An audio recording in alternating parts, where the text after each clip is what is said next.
우리가 하는 모든 말들이 학원이에요. 학원은 무조건 현실로 나타나게 돼 있어요. 그거를 자꾸 의식하며 살아야 돼요. 내 말을 바꿀 때 내가 새롭게 예언을 하는 것이고 내 말대로 내 세상이 되어져 가더라고요.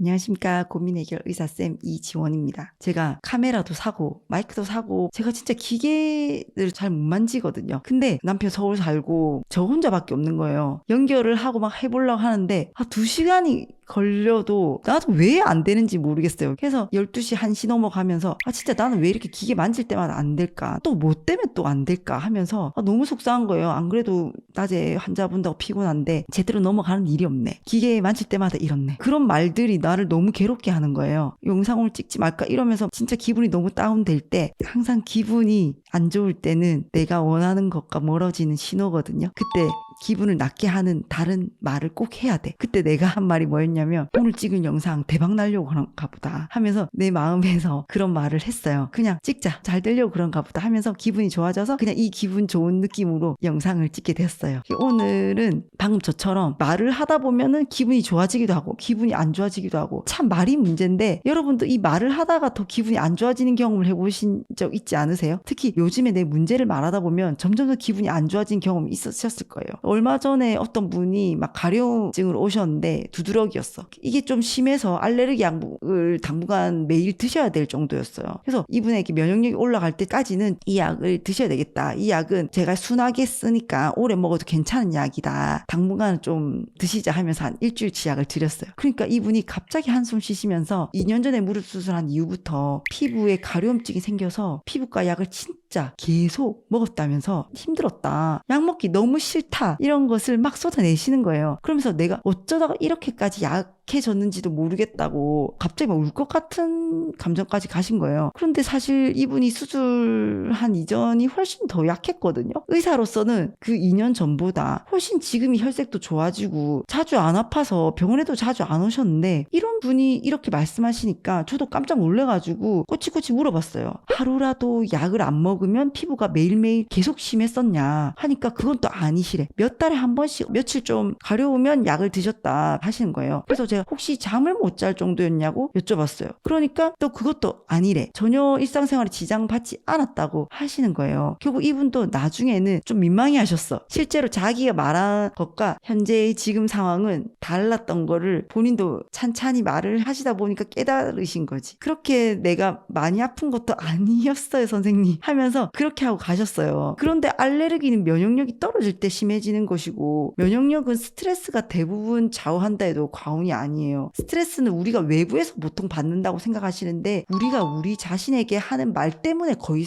받는 거예요. 방금 저만 해도 나도 이렇게까지 잘해보려고 기계도 사고 해서 노력했는데 기계는 항상 왜 자꾸 나를 힘들게 할까? 나는 기계가 너무 싫다. 그럴 때는 그래도 잘 되려고 그런갑다 하는 긍정하고 안 했으면 완전 그 감정의 구렁텅이에 빠져서 이 영상을 찍지도 못했을 거예요. 이분만 해도 약 때문에 지긋지긋하다고 말해버리니까 알레르기 하나가 내 인생을 완전 흔들어 놓는 것처럼 말하다 보니까 나는 진짜 불행하다는 결론까지 가버리는 거예요. 그래서 여러분 현재 내 상태는 웬만하면 말을 하지 마세요. 왜냐하면 내 현재 상태를 말하다 보면은 결국 나의 지금 문제점과 부족함에 대한 말들로만 빠지게 되거든요. 그게 우리 사람이에요. 그 부족함과 그런 문제들을 말하면 말할수록 내 잠재의식에 그대로 들어가지고 잠재의식은 그러한 말들과 똑같은 상황들을 또 내 행동들을 만들어내는 거예요. 보통 환자들이 자주 하시는 말씀이 있는데 맨날 아파요. 온 만신이 안 아픈 데가 없어요. 진짜 미칠 것 같아요. 이분들 말대로 진짜 맨날 아플까요? 안 아픈 곳이 하나도 없을까요? 이 말을 하는 것이 우리의 불행을 예언하고 있다는 사실을 의식하셔야만 합니다. 평소에 자주 하는 말과 그 말이 주는 느낌은 우리의 잠재의식을 만들고 이 잠재의식에 심어진 대로 똑같은 말과 똑같은 행동이 우리도 모르게 반복하게 돼요. 아무리 아파도 사람들에게 내가 얼마나 아픈지 통증을 분석하는 말을 하지를 마세요. 내가 아픈 거는 병원에서만 얘기하시고 끝내세요. 거기에 따라 검사받고 치료하면 되는 거죠. 소중한 건강과 소중한 돈과 소중한 내 자식에 관해서는 더 문제를 말하지를 마세요. 오로지 해결에 관한 방법과 잘 될 것 같다는 말만 그 말들만 하셔야 됩니다. 문제를 말할 것 같으면 해결에 관한 거 위주로 위주로 말을 하셔야 돼. 아이가 문제가 많다고 할수록 아이는 문제 있는 아이로 굳어지고 돈이 없다고 말할수록 가난을 더 하거나는 거죠. 나는 아이에게 잠꾸러기라는 말도 못하겠어요. 그게 잠꾸러기 되라는 아들에게 하는 암시가 되는 거잖아요. 우리가 하는 모든 말들이 학원이에요. 학원은 무조건 현실로 나타나게 돼 있어요. 그거를 자꾸 의식하며 살아야 돼요. 내 말을 바꿀 때 내가 새롭게 예언을 하는 것이고 내 말대로 내 세상이 되어져 가더라고요. 그걸 난 자꾸 의식하니까 이 말이 진짜 무서운 거죠. 일상생활 속에서 모든 내 말이 학원이라는 것을 여러분도 느끼고 확인하셔야 돼요. 그게 의식하고 깨어 있는 거죠. 내가 계속 아프다고 약하다고 하는데 건강을 느낄 수나 있겠어요? 계속 애한테 너 왜 자꾸 이렇게 행동하냐 계속 그런 거에 대해서 얘기하는데 애가 자신감 있게 새로운 사람이 되고 싶겠어요? 저는 애가 잘못한 게 있으면 혼내. 대신에 그 일만 가지고 얘기해요. 과거와 미래에 대한 얘기는 절대 안 하고 지금 이 현재 일만 가지고 얘기를 하고 진짜 저는 무섭게 혼내요. 아닌 건 아니니까요. 그런데 이 말을 더 많이 해요. 마지막에는 너 지금부터 다시 하면 돼. 너 원래 좋은 사람이니까 그거 너 기억하고 다시 행동하면 돼. 그 얘기를 꼭 하고 그 얘기를 더 강조해요. 힘들 때는 항상 되고 싶은 상태를 현재 느낄 수 있게 해주는 말을 학원으로 만들어서 그거를 항상 중얼거려야 돼요. 그러니까 나를 힘나게 하는 말들을 미리 준비해 놓고 힘들 때 써먹는 거죠. 저 같은 경우는 항상 잘 되려고 그러나 보다 차라리 다행이다. 이런 학원을 진짜 많이 해요. 그럼 진짜 속상하고 힘든 말들 속에 갇혀 있다가도 그 밝은 말의 빛과 같은 에너지가 나를 다시 구해줘요. 아니면 또 말끝마다 저는 감사하다를 붙여요. 애한테도 그래도 네가 이렇게 해줘서 감사하다. 그럼 진짜 감사한 일이 이루어지고 내가 감사의 잠재의식을 애한테 심었으니까 지는 어딜 가나 감사한 사람으로서 행동하는 거죠. 무조건 말이 짚어주는 그대로 되게 돼 있어요. 말로 짚어가요. 저는 누구한테 바랄 것도 없어. 누구한테 위로를 구할 것도 없어요. 내 말이 그냥 짚어놓으면 돼요. 그거를 경험하니까 그렇게 말을 할 수밖에 없고 안 좋은 말을 더 자꾸 조심하게 되는 거예요. 무서워서. 내 말이 나를 구해줘요. 그렇게 현재의 문제들을 말하지 않으려고 최선을 저는 다하고요. 대신 괴로운 말들이 내 안에서 올라올 때마다 되고 싶은 상태를 지금 느끼는 것처럼 말해버려요.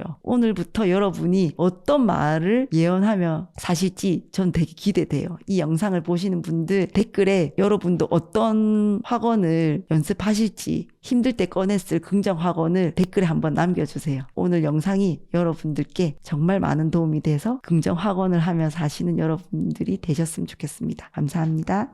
여러분 이 영상을 보시고 또 나는 또 이런 고민이 있다고 생각하시는 분들은 이 아래 그 링크에 메일이나 링크에 사연을 보내주시면 거기서 제가 도움 드릴 수 있는 분들에게 제가 성심성의껏 진심으로 도움을 드리겠습니다.